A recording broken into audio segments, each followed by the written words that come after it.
Chag Sameach, cher ami, bonjour. Comment s'est passé le soir du Seder? J'espère très bien. Ces moments d'union, ces moments de proximité avec Akadosh Baruch Hu, ces moments où la famille se retrouve avec les invités, avec les proches, avec justement, ces moments de partage, de prière, de chant, doivent nous accompagner tout au long de l'année avec le bagage qu'il dégage et qu'il nous apporte, qui est la Emouna et la foi, si vous avez vu notre cours sur la fête de Pessah. Alors nous voici pour un cours sur, cette fois, la deuxième partie des festivités dans Pessah, c'est ce qu'on appelle Shvi'i Shel Pessah. Et là, une question qui nous trouble et qu'on s'interroge, je pense beaucoup d'entre nous, pourquoi a-t-on besoin de fêter une deuxième fête pendant Pessah? Parce que, si vous remarquez bien, c'est la seule fois dans l'année juive où il y a deux fêtes dans la même fête. En effet, Shavuot, c'est un seul jour de Shavuot, 2 jours en diaspora qui découlent du premier jour. Même à Sukkot, on a deux fêtes, mais ce sont deux fêtes distinctes. Il y a bien sûr la fête de Sukkot et il y a après Shmini Atzeret qui est le 8e jour. Mais là, nous découvrons pour Pessah une originalité, un cas exceptionnel, puisque la même fête se sépare avec les premières fêtes et les secondes fêtes. Alors, la première fête de Pessah, on a bien compris, on l'a expliqué, la sortie d'Égypte, c'est tellement important, la foi de nos ancêtres, mais Shvi'i Shel Pessah, le 7e jour de Pessah, c'est quoi? Surtout qu'il n'y a pas de Seder à faire, il n'y a pas une mitzvah spécifique. Alors c'est vrai qu'il y a beaucoup de communautés, et ça se répand de plus en plus, la coutume d'être réveillé au milieu de la nuit du Shvi'i Shel Pessah, d'aller à la synagogue et de chanter la Shira. Il y a d'autres qui vont aller au bord de la mer ou au bord d'un lac. Ça dépend à quel endroit vous habitez. Si vous habitez au Honolulu, un grand bonjour mes chers amis. Mais là où vous habitez, il y en a qui vont au bord de l'eau. Il y en a qui vont chanter la Shira. Il y en a qui vont lire le Zohar. Chacun avec ses coutumes. Mais finalement, pourquoi la Torah insiste et nous demande de respecter un jour par rapport à l'ouverture de la mer des gens qui est Kriyat Yam-Souf. Alors, Be'ezrat Hashem, Naaseh Venatzliach, avec l'aide de Dieu, nous allons essayer de comprendre ceci un peu mieux, bien que la Torah est infinie, mais au moins d'ouvrir au moins une petite ouverture, ouvrir une petite fenêtre sur cette Torah infinie pour mieux comprendre la grandeur de ce jour. Alors, la Shira.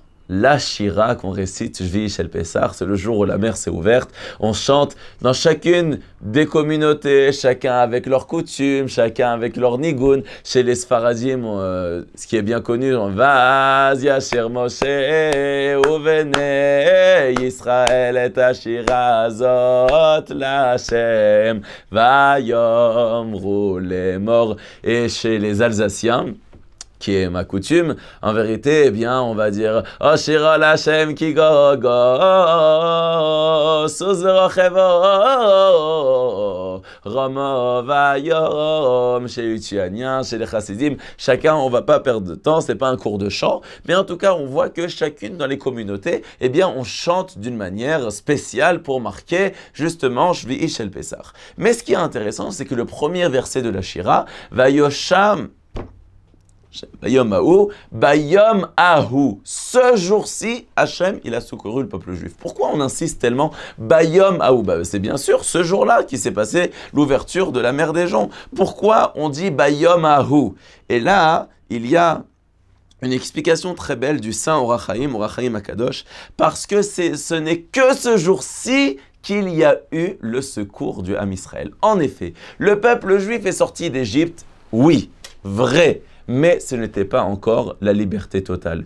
Puisqu'ils étaient encore dépendants des Égyptiens, il leur avait dit qu'ils revenaient dans 3 jours. Et maintenant, après, les Égyptiens, ils vont les poursuivre. Et lorsqu'il y a justement la Kriyat Yam-Souf, et que là, les Rechaïm, les impies, ils vont périr, là, c'est vraiment la liberté totale. Là, ils sont sûrs qu'ils ne retourneront jamais en Égypte. C'est pour ça que Bayom Ahu, ce n'est que ce jour-là qu'est arrivée la vraie délivrance d'Égypte. Il y avait le début avec la sortie d'Égypte, mais là où ça s'est prouvé pour toujours et pour l'éternité que le peuple juif est un peuple en soi-même, un peuple libre, ça s'est passé le 7e jour de Pessah. C'est pour ça qu'il est écrit Bayom Ahu, comme il dit le Or HaChaim Akadosh. Jusqu'à maintenant, il n'était pas sûr encore, il n'était pas encore rassuré, mais lorsque les Mitzrim, les Égyptiens sont décédés, eh bien, ils sont devenus littéralement des gens libres, parce que jusqu'à présent, ils étaient des esclaves qui se sont enfuis.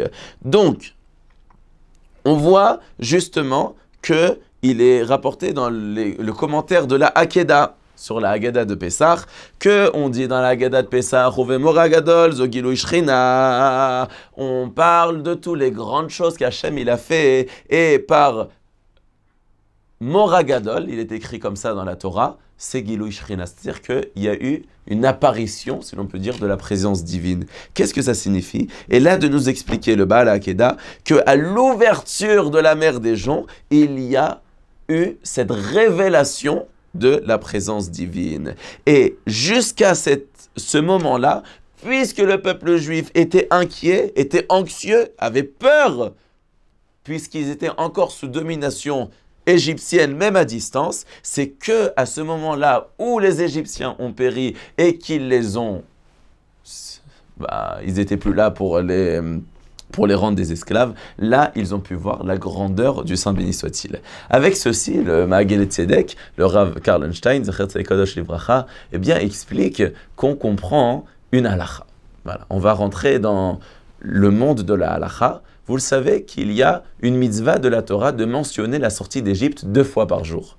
Quand c'est qu'on le fait? Dans le schéma. Le schéma, on le fait le matin, à Shacharit, et le soir, à Arvit. C'est vrai. Donc, dans le schéma, 2 fois par jour, on va mentionner la sortie d'Égypte. Ani Hashem Elokechem, asher hotziti etchem, eretz Mitzrayim, liot lachem, l'Elokim. Ani Hashem Elokechem.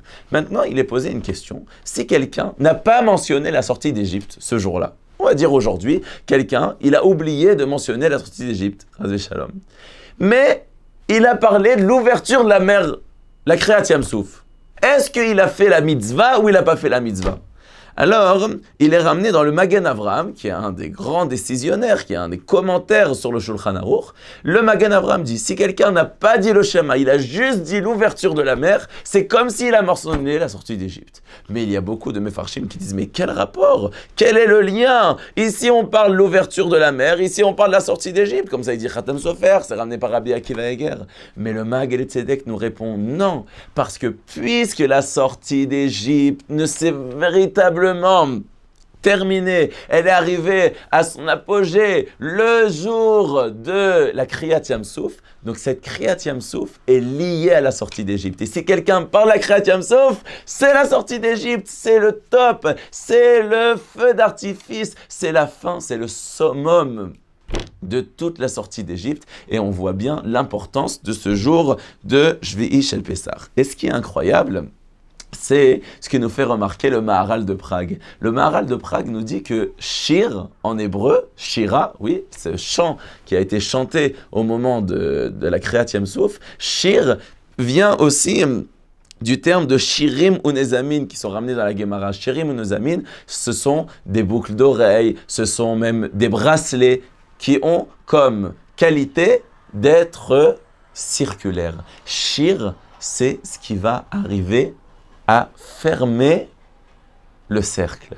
Eh bien oui, la Shira que le peuple juif a chanté au moment de la sortie d'Égypte à Asia Shir Moshe, c'était la fin du cercle. Au début, le peuple juif est sorti, ça a commencé cette libération, mais elle ne s'est terminée qu'au moment de la Shira, Shir, qui est le signe de la Sgirat Ma'agal. C'est quelque chose de très très beau. Mais mes chers amis, c'est vrai que ça se remarque au niveau matériel, mais ceci est même au niveau spirituel, comme nous fait remarquer le Rav Hanor Karlenstein dans son Kuntras Beinyane Chag HaPesach. En effet, de la même manière que la sortie d'Égypte, eh bien, ne s'est terminée réellement qu'au moment de la Kriyat Yam Souf, eh bien, au niveau spirituel, c'était tout à fait la même chose. Parce que, regardez, nous dit le Sefer HaChinuch que la Shvitat Shvi Shel Pesach qui Shvitat Yom HaRishon, les deux sont un seul régel. Les deux sont un seul régel. Pourquoi? Parce que, en vérité, eh bien, c'est le peuple juif, lorsqu'il est sorti d'Égypte, il a été libéré de Pharaon. C'est quoi Pharaon? C'est celui qui représente le mauvais penchant. Eh bien, ils avaient quand même un joug encore de Pharaon, puisque Pharaon pouvait les attraper. Mais à la Kriyat Yam-Souf, Pharaon, eh bien, les a laissés. D'après quelques avis, il est décédé. D'après d'autres avis, il est retourné en Égypte. Eh bien, c'est là qu'ils ont été complètement libérés de cet assujettissement spirituel et justement de cette impureté de l'Égypte qui était le summum de l'impureté dans le monde. Eh bien, aussi à Shvi Shel Pesach, on est complètement libéré de l'impureté qu'il y a de l'exil d'Égypte et de tout ce qui, justement, en découle. Parce que, nous dit le Shem Ishmuel, à la Kriyat Yam-Sof, au moment de l'ouverture de la mer, eh bien, Nitra Achomer, tout le monde matériel a été repoussé et on est libéré complètement de la domination du matériel qui est la domination du Yetzer Hara, bien sûr, si il est mal utilisé. Et à un tel point qu'il est ramené dans le Midrash, mes chers amis, écoutez bien, que Shvi Shel Pesach, le dernier jour de Pesach, correspond au Shabbat de Pesach. Le dernier jour de Pesach, c'est le Shabbat de tout Pesach. C'est en vérité le but ultime de toute la fête de Pesach. De la même manière que le Shabbat est le but des 6 jours de la semaine, qui sont profanes, ainsi le 7e jour de Pesach est le Shabbat de ces 6 jours. Alors, malheureusement, le 7e jour de Pessah n'est pas tellement pratiqué chez des gens qui sont, on va dire, un peu éloignés de la Torah. C'est vrai que ceux qui sont au Hachem, dans le monde de la Torah, ils le font bien, mais des gens, ils connaissent beaucoup le Seder, mais le 7e jour de Pessah, malheureusement, eh bien, c'est moins connu. Mais c'est tellement dommage. C'est le Shabbat de Pessah, nous disent les Mefarshim. C'est quelque chose d'extraordinaire. Mais il faut encore comprendre pourquoi c'est le Shabbat de Pessah. Et là, le Rav Hanor Karlonstein d'expliquer, parce qu'on sait très bien que les 6 jours de la semaine correspondent à cette guerre intense qu'il y a entre le corps et l'âme. Nous avons 2 entités. Il y a le corps qui aspire à toute la matérialité, il y a l'âme qui veut la spiritualité, et les 6 jours de la semaine où nous sommes dans le monde de tous les jours, métro, boulot, dodo, il y a cette rivalité, cette guerre si l'on peut dire. Mais lorsqu'arrive Shabbat, Shabbat, Menucha, Menuchat Hanefesh, Meyen Oilo,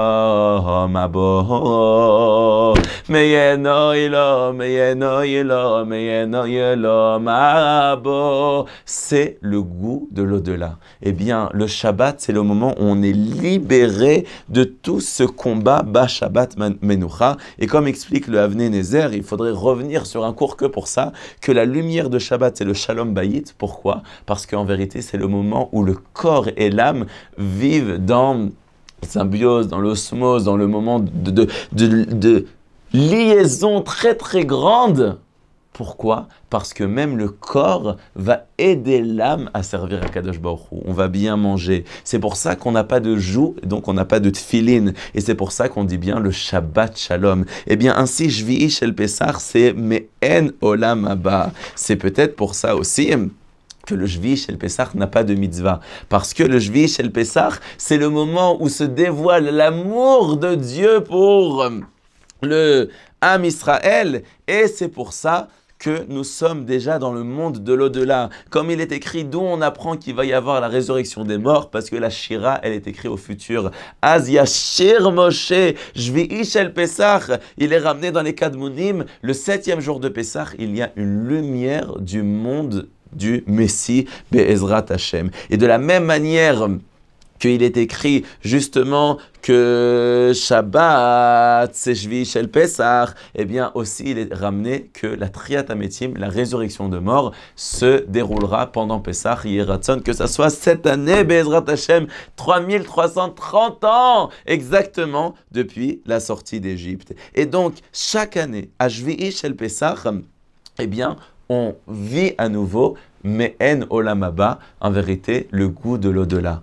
Et il est ramené quelque chose d'extraordinaire. Comme à l'époque du Mashiach, les mitzvot vont disparaître. C'est pour ça que le Shvi Shel Pesach, le 7e jour de Pesach, il n'y a pas de mitzvah spécifique au 7e jour de Pesach. Et à ce moment-là où l'âme arrive à cette proximité à Dieu, eh bien c'est là qu'elle dévoile les plus grands secrets. C'est pour ça qu'au moment de la Kriyat Yam Souf, il est écrit Ra'ata Shifra Alayam, Mashelo Ra'a Yecheskel Ben Bouzi. Même la simple servante a vu un dévoilement de la présence divine, encore plus de ce qu'a vu le prophète Ézéchiel qui avait vu le char divin. Justement parce que le 7e jour de Pessah correspond à Yosef Hatzadik et on sait très bien que c'est par le mérite du cercueil de Yosef que la mer s'est ouverte et Yosef représente cette personne qui a donné la Parnassa à l'Égypte et aussi celui qui représente la sainteté, c'est la Brit Mila et c'est pour ça que la Kriyat Yam Souf, l'ouverture de la mer, il est écrit que de trouver la Parnassa, c'est aussi difficile qu'ouvrir la mer en deux, et de trouver son zivug, qui est en rapport avec la Brit Mila, tout ceci est aussi difficile qu'ouvrir la mer. C'est pour ça que le 7e jour de Pessah est un moment où Hachem écoute les prières par rapport à la Parnassa, par rapport à la subsistance, et aussi par rapport à trouver son âme sœur, et aussi de vivre dans la sainteté. Alors mes chers amis, ceci n'est qu'une infime partie de ce que représente la grandeur de ce jour de Shvish el Pessah. Yeratzon que tous ces Hashpaot Tovot, nous arrive Be'ezrat Hashem et que nous soyons bénis de toutes ces brachot de Pessah, qu'Hachem donne le zivug à chacun ce qu'il a besoin, qu'on vive dans la Kedusha et la Tara, et surtout qu'Hachem envoie le Mashiach, qu'on ait la subsistance, qu'on soit zoché cette année de voir la Geoula Shelema. Mes chers amis, félicitations, merci Hachem qui m'a donné les forces de faire ces cours de Torah. Pour vous raconter la petite anecdote, je suis depuis 2 heures de l'après-midi dans 2h45 exactement dans les bureaux Torah Box. Je suis parti chez moi, je suis revenu. Il est maintenant, même si ça ne se voit pas parce que vous voyez autre chose derrière moi, il est actuellement 10h30 du soir. Voilà, ça fait de nombreuses heures que je suis dans ces studios, mais c'est pas grave parce que vous le méritez. Et pour le Ham Israël, on le fait. Juste Hachem, donne-nous les kochot. Et Yeratzon encore, Bezrat Hachem, qu'on se retrouve encore toute l'année et que cette joie de Pessah nous accompagne et que nous puissions mériter la Geoula Shelema cette année ici à Yerushalayim et à Kodesh et qu'on puisse chanter V'techezena eneinu v'shuvcho leTzion v'ra Rachamim, Pessah, Kasher, Vesameach, excellent Pessah, toutes les brachot de Jérusalem, dans l'espoir de vous retrouver avec le Mashiach cette année. Amen et Amen.